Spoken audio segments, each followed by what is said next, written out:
Bangladesh is the cheapest garment producer in the world. But recently, a series of deadly accidents have placed its garment factories under international spotlight.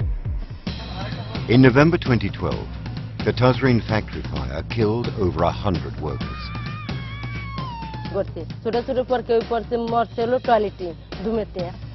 6 months later, over 1,000 workers perished in the Rana Plaza ruins. ওরা মাল মিডিয়েছে একটু কমাইই দেয় খালি দ্রুতভাবে কাজ চললেই হলো থাকে তাদের কাজ তাড়াতাড়ি করে খালি করো Surveys done after these incidents showed that 3 in 5 factories are vulnerable to collapse. Get Real goes deep inside Bangladesh's factories to find out if things will ever change for the multi-billion-dollar industry.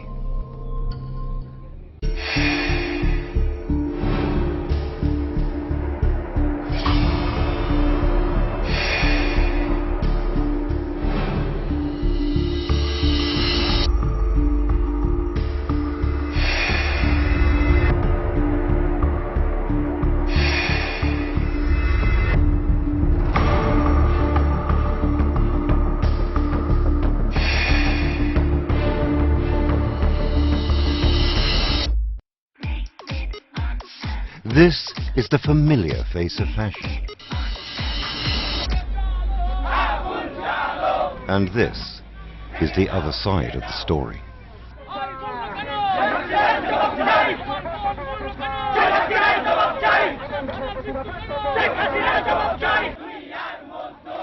In the last few months, protesters have been demanding compensation for Bangladesh's fashion victims. Garment factory workers who were injured or lost their lives, making cheap shirts for Western markets. On 24th of November 2012, the 9-story Tazreen Fashions factory went down in flames. It was one of the worst factory fires in recent years. Over 1,200 workers, most of them women, were working there that day.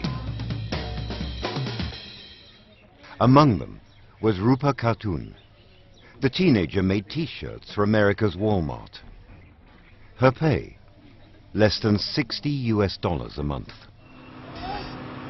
আমরা সবাই ছুটাছুটি করতেছি কিন্তু কোথায় কোন জায়গায় হচ্ছে সেটা আমরা খেয়াল করতেছি না তোমরা কাজ করে যেও না তিন তলাতে সবাই নামতেছে নামার পর আমরা বললাম কি সবাই নামতেছে তো আমরা বসে থাকবো কেন আমরাও যাই সে সিকিউরিটি কেসে গেট লাগাই দিয়েছে Rupa escaped by jumping from a third-floor window.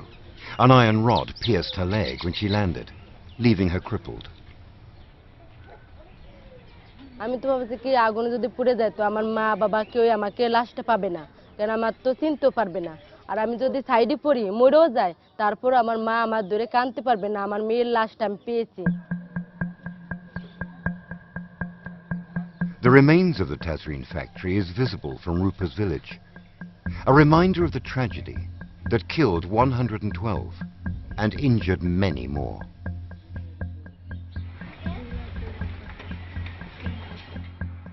Inside the local office of the National Garments Workers Federation, compensation claims for the Tazreen fire victims are piling up. Under the rules, injured workers get $2,500, while families of the dead get $36,000. But so far, be it the government, factory owners, garment exporters, or foreign fashion brands, none have been willing to pay up.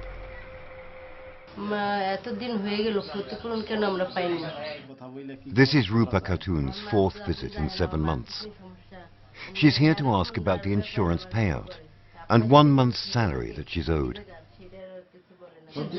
ব্যাপারটা তো বলছি বিজিএমের কাছে এবং আমাদের শ্রমিক ফেডারেশনের সভাপতি উনিও বলছে যে অনেক লোক ক্ষতিপূরণ পায় নাই এখন ওরা বলছে যে আমাদের কাছে কোনো তোমাদের ব্যাপারটাই বলছে যে এখন আমাদের মতো আহতদের জন্য দেওয়ার মতো কোনো কিছু নাই যদি পরবর্তীতে কোনো কান থেকে কোনো অনুদান আসে আমরা দিব ওষুধ টষুধ খাইছো জি না খাইনি টাকা না থাকলে ওষুধ খাওয়া যায়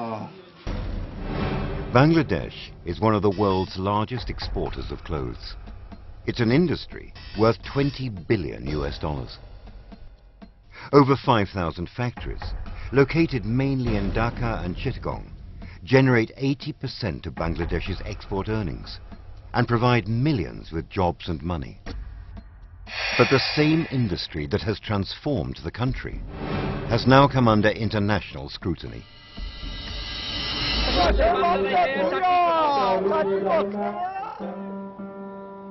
In April this year, the world was shaken by the collapse of the Rana Plaza. Over 1,000 died in one of the world's worst industrial accidents.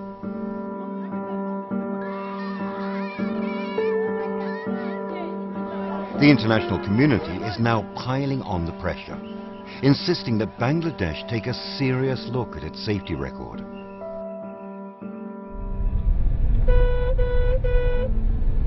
The Get Real team has come to Bangladesh to find out how unsafe these factories can get. We didn't have to wait long. Just one day after we arrive, we hear of a factory fire in Ashulia. It's an industrial town, an hour's drive from Dhaka. As we enter the factory grounds, we can still smell the sour tang of burnt synthetic yarn.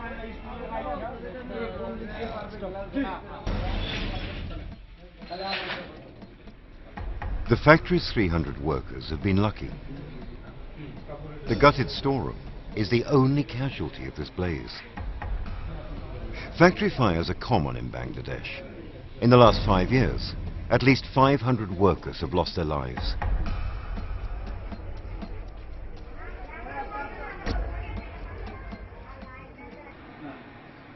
Kalpona Akhtar was once a garment factory worker, earning $6 a month for 400 hours of backbreaking work. 2 decades later, it is same. Tazreen fire and Smart fire and others. There is improvement and there is no improvement as well. Every factory should be made purposefully as a factory. They should follow the building code. There should be a emergency exit, the fire exit, which should not be inside in the building, which should be in outside of the building. These days, Kalpona is fighting for the government, factory owners and Western fashion houses to improve safety standards. Are they taking responsibility? Are they being responsible? I would say no, because if they would do that, then we shouldn't see this repetition of the Tazreen fire or Rana Plaza collapse. The benchmark said yes, factories are safe, but the reality is factories unsafe. It's 7:30 in the morning. These workers are about to begin their 19-hour shift. They are among the 4 million workers who make the garments, bound for mainly Europe and the US. Kalpona tells us many still work in dangerous and illegal conditions. Just how unsafe are Bangladesh's factories? We go undercover to find out.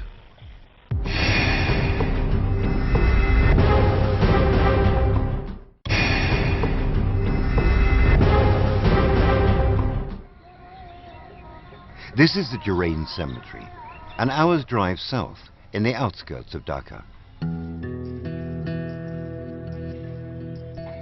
In these unmarked graves lie casualties of the Tazreen's Fashions fire and the Rana Plaza collapse, 2 of the country's worst industrial disasters to date.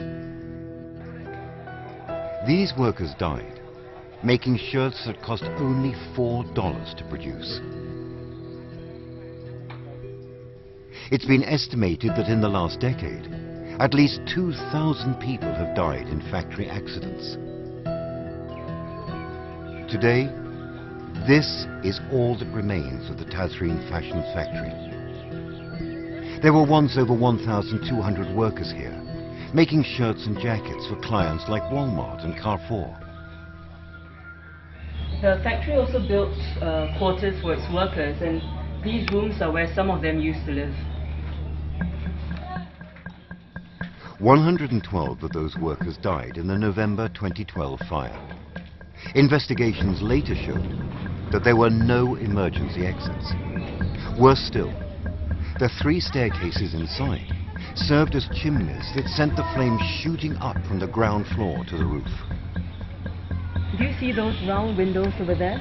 Well, that's essentially where the workers broke the windows, pulled out the grills and jumped out of the building in order to escape the blaze. The fire at Tazreen was caused by a short circuit, a result of an electrical overload. But even without the faulty wiring, critics say disaster would have struck sooner or later. The 9-story factory was erected on foundations for a 3-story structure. It would only be a matter of time before the pillars buckled.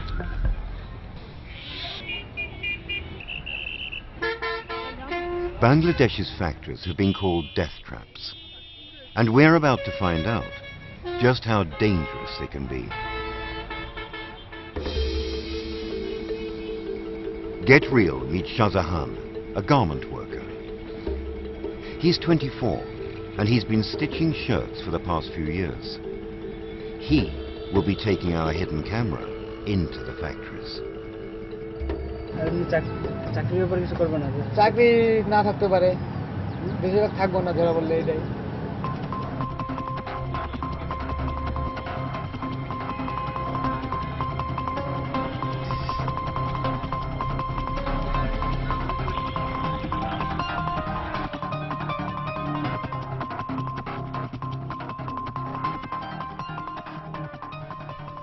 Inside, hundreds of workers are packed into a factory floor the size of 4 basketball courts, crammed side by side with mounds of fabric. There's hardly any space to move. At one end of the room, we see a single exit. If fire breaks out, this is the only way 600 workers can escape. But this is not what Shahjahan wants to show us. It's this. Long, deep cracks running along the ceiling and pillars, still visible despite a fresh coat of paint. After what happened to the Rana Plaza, Shahjahan is scared that his factory could suffer the same fate. But no one has told the manager, for fear of getting fired. In a country where 1 in 3 live below the poverty line, people like Shahjahan have no choice but to work in these ticking time bombs for barely $2 a day. How unsafe are Bangladesh's garment factories? And how do factory owners get around safety regulations? We needed to speak to someone who has been involved in building them. We finally managed to track down Mohammed Selim. Mohammed Selim worked for a month on the Rana Plaza. For $6 a day, his job was to supervise the building of the 5th floor. রটো যেরকম সাইজের rod দেওয়ার দরকার ওই রকম জানাই দিছে হলো আর চিকনগুলা সিমেন্টের অঙ্কও কম দিছে মনে করেন 1 বস্তা সিমেন্টের ভিতরে মনে করেন ভালো লাগবে হলো 8 টাকারই ওখানে দিছে ওরা হলো 12-14 টাকারই করে এটা খালি দ্রুতভাবে খালি কইরা উঠেন তাড়াতাড়ি করে এটা মালিকই যদি বলে আমাকে করতে তাহলে আমরা করি এই আর কি আর ওইটা অবজেকশন দিলে একমাত্র ইঞ্জিনিয়ারে দিতে পারে আমরা পারি না Selim tells us these shortcuts on safety are commonplace. They are one of the reasons why this country of 160 million is the cheapest place in the world for ready-made clothes. They are also the reason the Rana Plaza collapsed. The 8-story structure was balanced on foundations meant for a 5-story building. At any one time, there would be 3,500 workers and huge stacks of raw materials and finished products. On the rooftop were 6 massive generators, whose constant vibrations weakened the structure even more. On the 23rd of April, deep cracks appeared on the walls. The next day, the Rana Plaza fell like a pack of cards. Mohammed Selim tells us foundations are shallow, because it's cheaper and faster for factory owners to get permission for a lower building than a taller one. They build a few stories first and wait till they have more money before building the next floor. It is standard industry practice. In the case of this factory, the clothes making doesn't stop, even as construction continues overhead. কি জন্য চাই ওটা যত তাড়াতাড়ি করে মনে করেন একটা ফ্লোর তৈরি করে পারলেই মনে করেন উনি 2, 4, 500, 1000 শ্রমিক খাটাইতে পারবো, তাদের পয়সা ইনকামের দিকে আসবো। কমপ্লিট করতে পারলেই তো মনে করেন পয়সা ইনকাম হবে, টাকা আসবে, তাদের কাজ চালাইতে পারবো, গার্মেন্টস ফ্যাক্টরি চালান শুরু করে দিতে পারবো। These are the telltale signs. Steel cables poking out of half-finished pillars. You see them everywhere in the factory towns. In June this year, engineers from the Bangladesh University of Engineering and Technology surveyed about 100 buildings that house more than 3,000 clothes factories. They found that 3 in 5 are prone to collapse. But it isn't purpose-built factories like Tazreen and Rana Plaza that are of most concern. The worst are found somewhere else.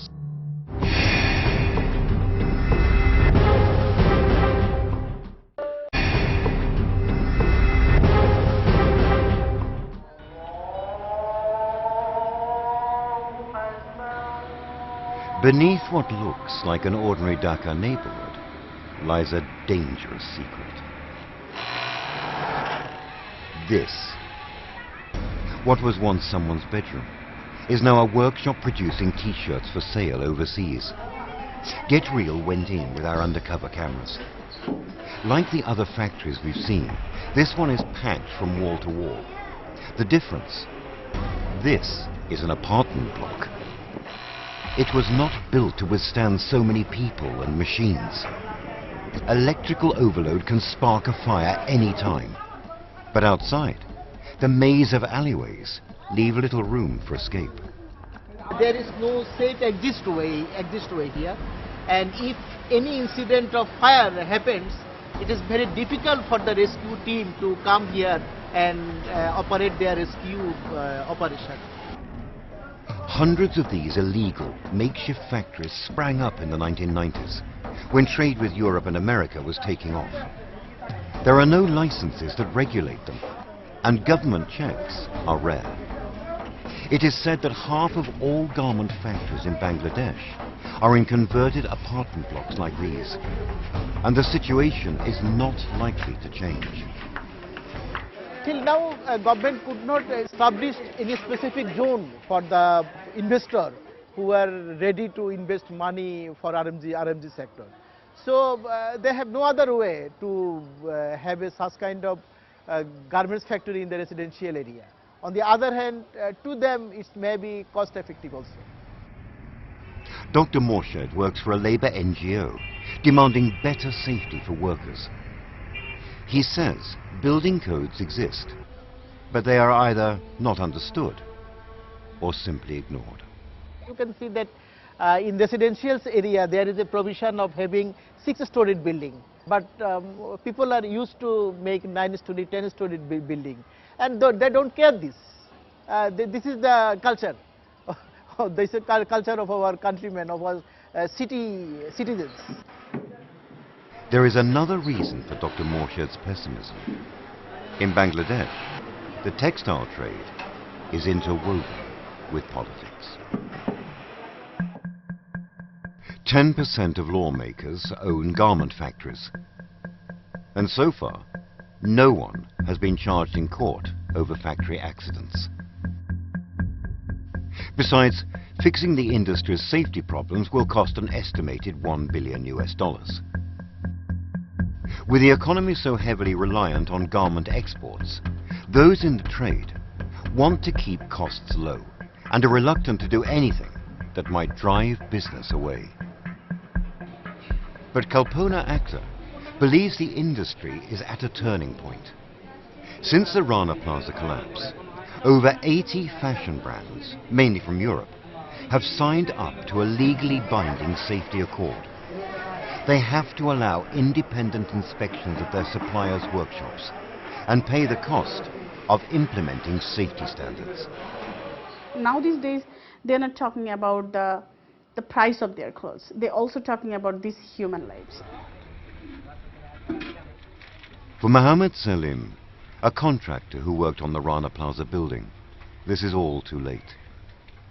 His daughter and son-in-law were among the 1,000 people who perished when the Rana Plaza collapsed.